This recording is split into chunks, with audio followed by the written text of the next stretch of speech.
నీతిమంతుని తల మీదికి దేవుని ఆశీర్వాదం వస్తుంది. ఆశీర్వాదానికి ఎవరు పాత్రులు? ఏ పాత్రను దేవుడు ఆశీర్వాదంతో నింపుతాడు? ఎవరి తల మీదికి దైవాశీర్వాదం దిగి వస్తుంది?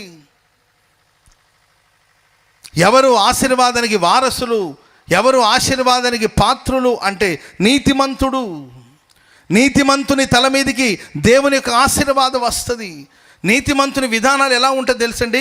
వ్యర్థమైన వాటిని మనస్సున పెట్టరంట. అనవసరమైన వాటిని మనసులో పెట్టుకోరు. వ్యర్థమైనవి, వ్యర్థం, అనవసరమైన కార్యాన్ని మనసులో పెట్టుకొని హల్లెలూయా క్షమించి అక్కడ వదిలేండి, అంతటితో పోతుంది అది. దాన్ని ఎందుకు నెత్తిన పెట్టుకుని ఊరేగుతూ ఉంటాం? ఒకడు మాంసం తిన్నాడని తెలియాలంటే వాడు ఎముకలన్నిటినీ ఒక హారంలాగా తయారు చేసి మెడకేసుకుని తిరుగుతున్నాడట.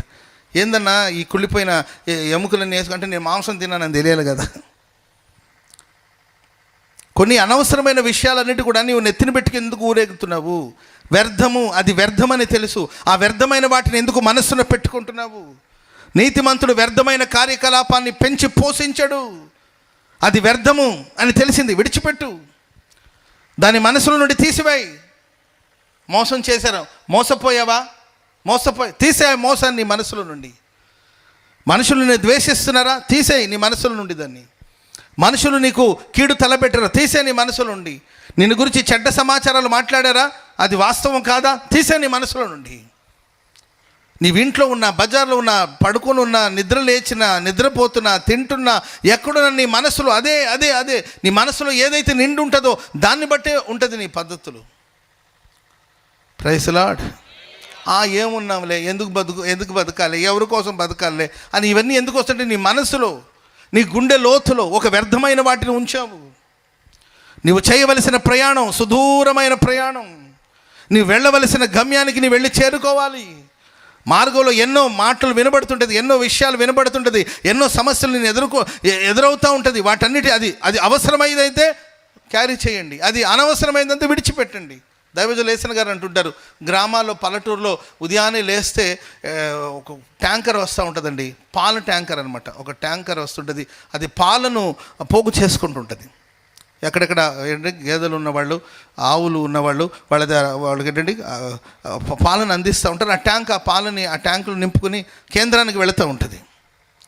అదే ఊరిలోనికి ఒక చెత్త లారీ వస్తూ ఉంటుంది. అది ఆ చెత్తని, పొడి చెత్తను వేరుగా ఇవ్వాలంట, తడి చెత్తను వేరుగా ఇవ్వాలంట. వాటిని అన్నిటిని ఇస్తే ఆ చెత్తనంతా నెత్తినేసుకొని ఊరేగే లారీ కూడా ఉంటుంది. ఒకటి చెత్తను మోస్తుంది, ఇంకొకటి పాలను మోస్తుంది. నీవు ఏ వస్తువు, ఏ వాహనంగా ఉన్నావు, నీ జీవితం, నీ మనసు ఏ వాహనంలాగా ఉంది? చెత్త చెదార, అనవసరమైనవి, వ్యర్థమైనవి, ప్రయోజనం లేనివి, పనికి రానివి, నీకు సంబంధం లేని విషయాలు, నీకు సంబంధం లేని కార్యక్రమాలని నెత్తిని పెట్టుకుని వ్యర్థమైన వాటిని గుండెలో దాచుకుని వెళుతున్నావు. వ్యర్థమైన వాటిని వాళ్ళు మనస్సును పెట్టరంట. కపటముగా ప్రమాణం చేయరు. నీ మాట అవునంటే అవును, కాదంటే కాదు, ఇస్తానంటే ఇస్తానను, లేదంటే లేదని చెప్పంతే. స్తోత్రం చెప్పండి గట్టిగా. కపటముగా, కపట సహోదరులు అని బైబిల్లో రాయబడి ఉంది.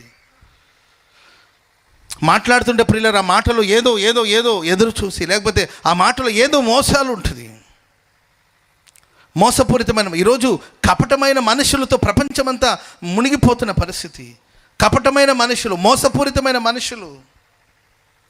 స్తోత్రం చెప్పండి గట్టిగా. ఎరా బాబు, నీ స్వరం ఏంటో చిన్నోడిలాగా ఉంది, తడిమి చూస్తేమో పెద్దోడిలాగా ఉన్నావు కదరా, నిన్ను చూస్తే నీ దగ్గర వాసనేమో పెద్దోడు వాసనలాగే ఉంది, దగ్గరికి వస్తేమో అంటే వాడి సెంటు వీడు కొట్టుకొచ్చి ఉంటాడు, లేకపోతే వాడు చెమట పట్టిన సొక్క ఉంటుంది కదా, దాన్ని వేసుకొచ్చి ఉంటాడు. ఇటు వాడు ఉతికాడో లేదో తెలియదండి. ఉతకడానికి కోసం అక్కడ వాషింగ్ మిషన్ దగ్గర వేసినట్టుంది వాళ్ళమ్మ, ఆ సొక్క వేసుకొచ్చేసాడు వాడు. ఎందుకంటే అడవిలో తిరిగేవాడు కదండి, కంపు దగ్గరకు అల్లంత దూరంలో ఉంటే మనకి ఇక్కడ వాసన, మన ముక్కు మూసుకుపోతుంటుంది. ఇంకా ఆ వాసనకి మన ముక్కు మూసుకుపోతుంటుంది. ఇంకా మనం కోలుకోవాలంటే మరి వారం రోజు అడ్మిట్ అవ్వాలి హాస్పిటల్లోకి. అట్లాంటి వాసన మేబీ ఆవిడ సొక్క ఇటు వేసుకొచ్చేసాడు. వాళ్ళ అమ్మ ఇచ్చిన ప్లాన్ అది. మరి వాడు సొక్క ఇడిచిపోయాడు కదంటే అది వేసుకెళ్ళరా, ఆ వాసన బట్టి మీ నాన్న గుర్తుపెట్టేస్తాడంటే ఆ సొక్క వేసుకొని ఇటు వెళ్తే స్వరమేమో చిన్నోడిది. అరే వాయిస్ ఏంద్రా చిన్నోడిలాగా ఉన్నామంటే, ఏం లేదు నాన్న, నన్ను ఆశలు. కపటమైన మాటలు. స్తోత్రం చెప్పండి అందరు గట్టిగా. హల్లెలూయా. కపటముగా ప్రమాణం చేయక, అంటే మోసపూరితమైన ప్రమాణాలు ఉండకూడదు. మనిషికి మాట ఇస్తే చావైనా రేవైనా మనిషికి మాట ఇస్తే అతడు ప్రమాణం చేయగా నష్టం కలిగినా కూడా మాట తప్పడు. ఆమెన్ చెప్పండి గట్టిగా. హల్లెలూయా. ధైర్యం ఉంటే పక్కన వాళ్ళని చూసి చెప్పండి, నేను మాట తప్పనని చెప్పండి. ధైర్యం ఉండాలి. పిల్లలు చూడండి చక్కగా చేశారు, ఎందుకంటే స్వచ్ఛమైన మనసు వాళ్ళది. Praise Lord. కొందరు తెల్లారితే చాలండి, ఇక నువ్వు మోసం అసలు. Praise Lord. నీ ఎప్పుడు ఇచ్చావు నేను ఎప్పుడు చెప్పా? నోరు తెరిస్తే అబద్ధాలు, నోరు తెరిస్తే కపటమైన ప్రమాణాలు, కపటమైన పెళ్ళికి ముందు చెప్పే మాటలు వేరు. అయ్యా అల్లుడా, ఈ ఇల్లు నీదే కదా అల్లుడా అంటది. అల్లుడా, ఈ ఇల్లు నీదే కదా అంటది. అంతవరకు బాగానే ఉంది. అది పెళ్ళి అయ్యేదాకా అల్లుడు కూడా పాపం, అయ్యో ఇంకెవరున్నారు, ఒకటే కూతురు కదా, వాళ్ళు చెప్పినా చెప్పపోయినా ఇల్లు నాదే కదా, ఈ ముసలోళ్ళు ఇంకెంతకాలం ఉంటారులే అని అనుకొని వాడు పాపం ఏం వద్దులే అని చెప్పి ఏంటండి ముద్దపప్పు గడు వద్దులే అని పప్పు పెళ్లి చేసుకొని ఉంటాడండి. ఆ తర్వాత అసలు రూపాయలు చూపిస్తారు. Praise Lord. ఏదో వాళ్ళు చెప్పిన మాటను బట్టి, అమ్మ మరి ఇల్లు ఏదో ఆస్తున్నారు కదా, నాకు కొంచెం ఇబ్బందిగా ఉంది, మరి ఆ ఇల్లు ఇస్తే దాన్ని బట్టి నేను ఏదో చిన్న వ్యాపారం చేయాలనుకుంటుంటే వెంటనే 100 ఫోన్ చేసి వరకట్న వేధింపులు. అమ్మో ఎన్నెన్ని కేసులోనండి, ఎక్కడెక్కడ కేసులన్నీ. నేను అంటానమ్మా నిజంగానే వాడు వరకట్న వస్తని పాస్టర్ గారండి ఆట చెప్పమని లాయర్ గారు చెప్పారు. వరకట్న వేధింపులు, ఆ తర్వాత గృహహింస చట్ట ఏంటండి ఇవన్నీ. అమ్మ మరి నిజంగానే హింసించాడంటే వస్తుంది పాస్టర్ గారు. మరి ఆ రోజు నువ్వు చెప్పిన ప్రమాణం, స్తోత్రం చెప్పండి గట్టిగా. హల్లెలూయా. కష్టమైన నష్టమైన నీతో ఉంటాను అని ఆయన ప్రమాణం చేశాడు కదా, ఆ ప్రమాణాన్ని కట్టుబడి ఉన్నావా? అనారోగ్యం వచ్చింది, నీవు చేసుకొని నీ భార్యకు అనారోగ్యం వచ్చింది, మేలుకైనను కీడుకైనను ఆరోగ్యమందును అనారోగ్యమందును నిన్ను విడిచిపెట్టిన నీ ప్రమాణం చేసేవు కదా. ఇప్పుడు అనారోగ్యం వచ్చినప్పుడు ఎలా ఉంది నీ స్పందన? నాకు కడప ఏరియాలో ఒక ఫ్యామిలీ తెలుసండి, ఒక ఫ్యామిలీ తెలుసు. ఆ సిస్టర్ గారు ఒకరోజు ఆటోలో వెళుతున్నప్పుడు యాక్సిడెంట్ అయిపోయి ఆమె కాళ్ళు విరిగిపోయి చాలా సమయం, ఇప్పటికీ ఆమె కోలుకోలేదు. కానీ నాకు తెలిసినంతవరకు దాదాపు 20 years నుండి 20 ఏళ్ల నుండి ఓ చంటి బిడ్డలాగా చూసుకుంటుంటారు అతను. ఆమె ఏమీ పని చేసుకోలేని పరిస్థితి. ఒక పెద్ద యాక్సిడెంట్, ఆటోలో వెళుతున్నప్పుడు యాక్సిడెంట్ అయ్యి తనకు చాలా కాళ్ళు విరిగిపోయింది, కొడుకుకి దెబ్బ తగిలిపోయింది. ఆ బ్రదర్ కానీ వాళ్ళ పిల్లలు కానీ ఆ తల్లిని ఇప్పటివరకు ఒక చంటి బిడ్డలాగా చూసుకుంటారు. నేను ఆ ఏరియాకి మీటింగ్ వెళ్తుంటే వస్తుంటారు, గుంటూరు కూడా వస్తూ ఉంటారు వాళ్ళు.